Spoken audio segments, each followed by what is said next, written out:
ইন্নামাল আমালু বিন্নিয়াত, আমাদের নিয়ত অনুযায়ী আমাদেরকে কি দেওয়া হবে, কি দেওয়া হবে। আজকে জলসার দিন, অনেক জায়গা থেকে আত্মীয় স্বজন আসবে, জলসা শোনার জন্য আসবে, বাড়ি থেকে বলে আসবে চঞ্চল ফরিদপুর গ্রামে আজকে জলসা দেওয়া হয়েছে, বোনের বাড়িতে যাব, খালার বাড়িতে যাব, মামার বাড়িতে যাব, যে আমরা কি করব, জলসা শুনবো। কিন্তু কি করেছি, জলসা শুনতে এসে দোকান দোকানে এদিক ওদিকে ঘোরাফেরা করতে গিয়ে কি করেছি, জলসাকে আমরা বাদ দিয়ে দিয়েছি, জলসাকে বাদ দিয়ে দোকান দোকানে ঘুরে বেড়েছি। আমাদের নিয়ত কি ঠিক হবে? ঠিক হবে না। কেননা আমাদের নিয়ত জলসা শোনাও। বাড়িতে সবাই এই কথা বলেছি যে জলসা শুনতে যাব। ভাই মুসলমান, যে উদ্দেশ্যে জলসা দেওয়া হয়েছে সে উদ্দেশ্যকে আমাদেরকে সামনে রেখে আমাদেরকে কাজ করতে হবে। মাগরিবের পর বড় বড় উলামারা, বড় বড় আলেম দিনগান, তিনারা কোরআন থেকে হাদিস থেকে কথা বলবে। ভাই মুসলমান, আমি কোরআনুল কারীম থেকে কিছু আয়াত পড়েছি। আল্লাহ পাক বলেন, ওয়ালাকাদ যারা'না লিজাহান্নামা কাসীরাম মিনাল জিন্নি ওয়াল ইনস, আমি কিছু কিছু মানুষের জিনকে সৃষ্টি করেছি শুধু জাহান্নামে দেবার জন্য। এবার ফরিদপুর গ্রামের লোক হয়তো জিজ্ঞাসা করবে, তাই যদি হয়, আল্লাহ তো বলছে আর রহমান, কিন্তু রহিম, কিন্তু করিম, কিন্তু সত্তার, কিন্তু গফফার, তিনি অনেক মায়া করে বানিয়েছেন, তাহলে কিভাবে এভাবে যে জাহান্নামে দিতে পারেন? তখন আল্লাহ পাক বলছে, শোনো শোনো, তাদেরকে জাহান্নামে দেওয়া হবে যারা হলো লাহুম কুলুবুন লা ইয়াফকাহুনা বিহা, যাদের কলব আছে, যাদের বিবেক আছে, বিবেক থাকতে যারা বিবেকহীন, তাদেরকে কি করা হবে? জাহান্নামে দেওয়া হবে। এবার হলো ফরিদপুর গ্রামে জলসা দেওয়া হয়েছে।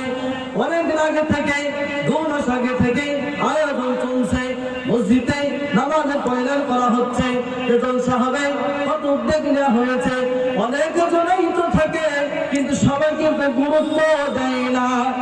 তুমি বলো, ওই বিবেক নিয়ে কি হবে, ওই হৃদয় নিয়ে কি হবে, যেই বিবেকে তোমার হলো মাহফিল করার জন্য, কোরআন শোনানোর জন্য, মানুষকে সঠিক পথে দেখার জন্য একটু উদ্যোগ নিল না, তখন তুমি মনে করবে ওই হৃদয়ের শরীর কিন্তু জান্নাতে যাবে না। জান্নাতে যাবে না।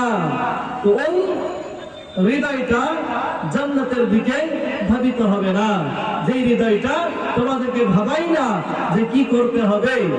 তখন আল্লাহ পাক বলছেন যে আমি জিন এবং মানুষকে জাহান্নামে দেবার জন্য সৃষ্টি করেছে, কিছু কিছু জিন আর মানুষ। তো বলছে, তাই কি শুধু কলব নাকি আর কেউ আছে? তখন আল্লাহ পাক কোরআনুল কারীমের মধ্যে বলেন, ওয়ালাহুম আ'য়ুনুন লা ইউবসিরুনা বিহা, আল্লাহ পাক কোরআনুল কারীমের মধ্যে বলে দিয়েছেন যে যাদের চোখ আছে, চোখ থাকতেও যারা হলো অন্ধ। এবার যদি বলো কেমন তারা অন্ধ? প্রত্যেকদিন তোমার মসজিদের মাইক থেকে 5 বার করে আযান দেওয়া হয়। মসজিদ কিন্তু আছে গ্রামে গ্রামে, পড়াতে এমনকি ঘরে ঘরে কিন্তু মসজিদ হয়ে গিয়েছে, এবং কি চারিদিকে কিন্তু মসজিদ হয়ে গিয়েছে। এবার কিন্তু এত আযান দেওয়া হচ্ছে, চোখের সামনে দেখতে পাচ্ছি, কোরআনুল কারীমের মাহফিল দেওয়া হচ্ছে, প্রত্যেকদিন জুমার দিন বয়ান করা হচ্ছে, প্রত্যেক দিন আমরা ইন্টারনেটের মাধ্যমে ওয়াজ শুনতেছি। এত কিছু দেখার পর যখন ফরিদপুর গ্রামে উদ্যোগ নিয়ে কমিটির বন্ধুরা যখন কি করেছে, তারা মাহফিল করার উদ্যোগ নিয়েছে, তখন তুমি কি করেছো? চোখের সামনে মাহফিল দেখছো, কিন্তু সেই মাহফিলের যোগ না দিয়ে এদিক ওদিকে ছুটে ছুটে পালিয়ে পালিয়ে বেড়াচ্ছ। তুমি বলো যে এই আয়াতের মধ্যে তুমিও কিন্তু সংযুক্ত আছো বেটা। তোমাকে ভাবতে হবে, তোমাকে আলেমরা কিন্তু ভালো কথা বলবে যে তোমরা মদ খেও না, গাঁজা খেও না, সুদ খেও না, তোমরা কি করো না, জেনা ব্যভিচার করো না। আজকে জলসার দিন, দোকানে বেকারে তোমরা মেয়েদের পেছনে ছোটাছুটি করো না। আজকে তোমাদেরকে কোরআন শিক্ষার জন্য ডাকা হয়েছে, আজ তোমাদেরকে কোরআন বোঝার জন্য ডাকা হয়েছে, আজ তোমাদেরকে ইসলামকে জানার জন্য ডাকা হয়েছে। আজকে আমরা ইসলামকে পেছনে ছেড়ে দিয়েছি, যদি আমরা পেছনে ইসলামকে ছেড়ে দিই তাহলে তোমাকে মনে করা রাখবে আস্তে আস্তে কিন্তু আমাদের ইসলামের যে প্রদীপটা কিন্তু আস্তে আস্তে কমে যাবে। আর আমরা মুসলমান বলি ফিলিস্তিনে যুদ্ধ চলছে, পাগল নাকি? ওখানে যে যুদ্ধ চলছে, যদি জান দিতে হয় তবুও দিয়ে দেব, কিন্তু বেটা তোমার মসজিদে 5 ওয়াক্তের জানাজা দেওয়া হয়, 1 ওয়াক্ত তোমাকে দেখা যায় না, আর তুমি বলো ফিলিস্তিনে যাব। তোমার মতো চিটার পৃথিবীতে দেখা যায় না। শুধু ফেসবুকে তুমি কমেন্ট করলে হয়ে গেল, তুমি লাইক করে তাতে কি হয়ে গেল? আরে না না, কোরআন শরীফকে মানতে হয়, ঈমান নিয়ে মানা লাগবে। কোরআন শরীফ যদি মানতেই হয় তাহলে কিন্তু আল্লাহকে মানা লাগবে, নবীকে মানা লাগবে। কিন্তু আমরা মুসলমান চোখের সামনে আজকে আমরা মহিলারা দেখছি যে নারে অনেকদিন থেকেই তো পরিকল্পনা চলছে মাহফিলের, তারা আজকে সবাইকে দাওয়াত করেছে। এবার এমন দাওয়াত করেছে ফরিদপুর গ্রামের মহিলারা এবং ছেলেরা এবং মেয়েরা দাওয়াত করেছে। দাওয়াত করার পর কি করেছে? মেহমানদারি করতে করতে রাত 12টা বাজিয়ে দিয়েছে, কিন্তু ওয়াজ মাহফিলের লোক দেখা যায় না। আমাদের উদ্দেশ্য কি ঠিক হবে? উদ্দেশ্য কি ছিল? উদ্দেশ্য ছিল কি আমাদের আজকে মাহফিলে যোগদান করতে হবে এবং মাহফিলে থাকতে হবে। খাস করে ফরিদপুর অঞ্চলে যত মহল্লার যত মুসল্লি ভাই আছে, মুসলমান ভাই আছেন, দিনদার মা বোনেরা আছেন, যে যেখানে আছেন, এটা আপনাদের থাকা একান্ত জরুরি। পাগল নাকি মাহফিল আসা যাবে না, বসাও যাবে না। যদি বসি তাহলে বলবে যে তুই বিড়ি খেয়েছিস এবার বলতুই, তার কি হবে? আবার যদি বলে যে তুই তো প্রেম করিস এবার তার কি হবে?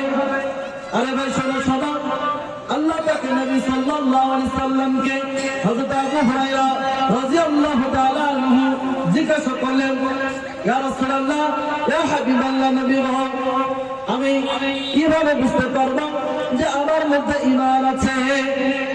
তখন হুজুর পাক সাল্লাল্লাহু আলাইহি সাল্লাম বললেন আবু হুরায়রাকে, হে আবু হুরায়রা, শোনো, তুমি যখন তোমার ভালো কাজ করতে ভালো লাগবে তখন তুমি মনে করবে তোমার মধ্যে ঈমান আছে। কি ভালো কাজ করলে যখন তোমার ভালো লাগবে তখন তুমি মনে করবে যে তোমার মধ্যে ঈমান আছে। প্রত্যেক দিন কিন্তু আজান দেওয়া হয়, বারবার একই কথা এই জন্য বলছি যে মসজিদ কিন্তু ফাঁকা থাকে ভাই। জলসার দিন আমার 5টা লোকের দরকার নাই, কারণ আমার মসজিদে দরকার আছে লোক।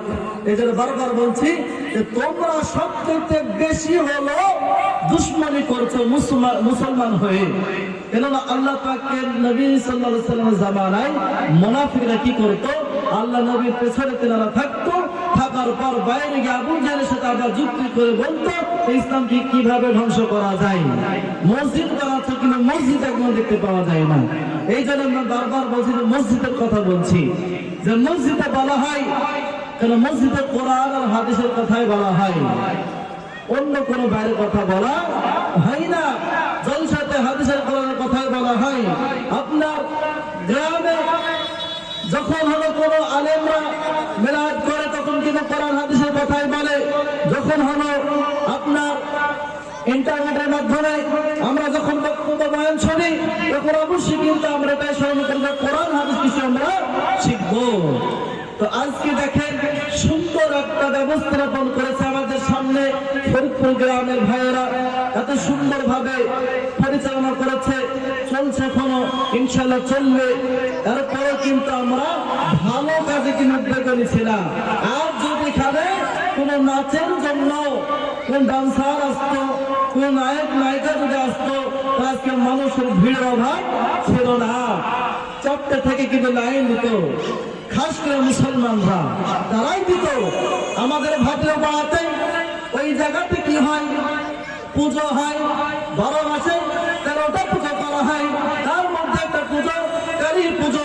এই কালী পুজোতে কিন্তু হিন্দুদের চাইতে মুসলমানের ভিড়টাই হলো বেশি। কি কথা ঠিক না? বেশি বেশি। আমাদেরকে খেয়াল রাখতে হবে যে এটা খারাপ কাজ, এই খারাপ কাজ থেকে আমাদেরকে বিরত থাকতে হবে। এবং হযরত আবু হুরায়রা বললেন যে যখন তোমার খারাপ কাজ করতে খারাপ লাগবে তখন তুমি অবশ্যই মনে করবে যে তোমার মধ্যে ঈমান আছে। আর যখন দেখবে তোমার খারাপ কাজ করতে ভালো লাগে, মন চায় জিন্দেগি তুমি চলো, দোকান দোকানে ঘুরছো, গীবতানি করছো, সুদ ঘুষ খাচ্ছ, জেনারে বিচার করছো, তুমি হলো কোরআনকে ছেড়ে দিয়ে অন্যদিকে হাঁটছো, তখন তুমি মনে করবে যে তোমার মধ্যে ঈমান যারা পরিমাণ হলো নেই। যখন তুমি ভালো কাজ করবে অবশ্যই তুমি মনে করবে যে তোমার মধ্যে ঈমান আছে। তো ভাই, মাগরিবের আযান হতে চলেছে। তো আমরা ফরিদপুর যত গ্রামবাসী মুসলমান ভাইরা আছে, আপনারা অবশ্যই একে একে যোগদান করবেন। মেহমানরা যত আসবে মাগরিবের পরে মেয়েরা খাইয়ে দেবেন, মেহমানদারি করে নেবেন এবং এক নিয়তে এক আল্লাহকে খুশি করার জন্য দলে দলে যুবক ভাইরা এবং বৃদ্ধ যত আমাদের বাবাজিরা আছেন, আপনারা যোগ দিয়ে এই মাহফিলকে কিন্তু আপনাদেরকে কি করতে হবে, ভারী করতে হবে। তো ইনশাআল্লাহ আপনাদের কাছে অনুরোধ থাকলো, এই বলে বক্তব্য করলাম। আমা তাওফীক ইল্লা বিল্লাহ। আসসালামু আলাইকুম ওয়া রাহমাতুল্লাহি ওয়া বারাকাতুহু।